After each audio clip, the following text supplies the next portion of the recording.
Hi, this is Jennifer Price, the superintendent, and for this segment of the journal, I thought we'd take a moment to talk about math. We've spent a lot of time talking about writing, and next year we're really going to be thinking critically about what is the best resource for us to have in our district in math.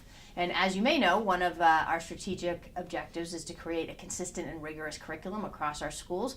I'm here with Carol Arkham, who is in charge of math and sciences for our district. And I just thought we'd take a moment to say, what are we going through? What's the process that we're going through to really think about what's the best math resource for our elementary schools? Great.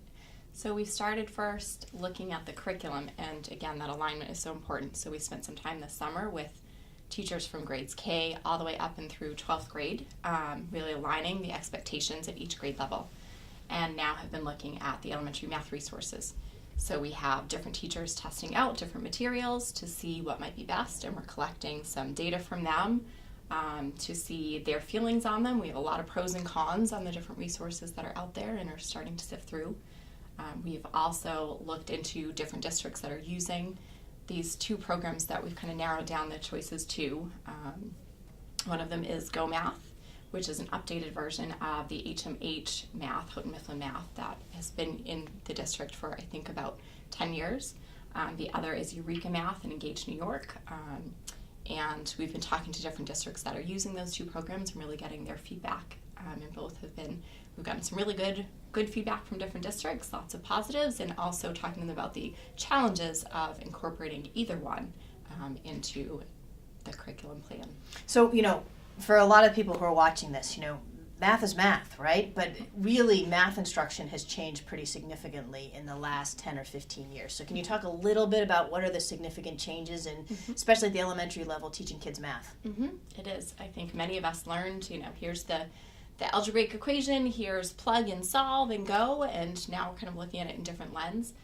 With the 2011 Massachusetts math standards, there are math practices that involve things like really thinking critically, using multiple ways to get at a correct answer. So it's really wrapping students' head around the thought process and not just kind of plugging in and solving for an answer, but really understanding why that answer is that answer and how to get there, and using different approaches and being able to demonstrate that information in various ways and be able to talk about math and communicate their knowledge.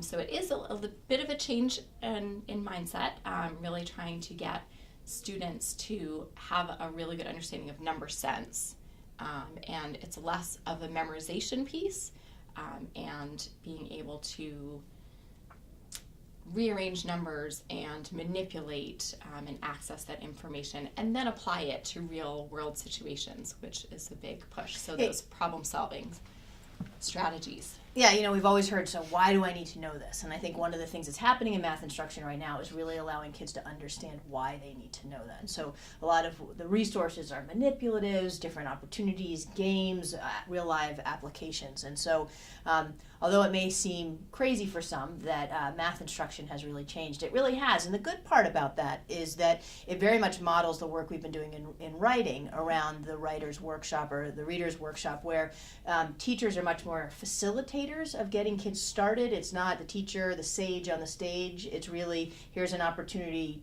dive in, understand, explore. And that's really something we're going to be moving towards in math, which is an opportunity for kids to understand the relevance of the topic.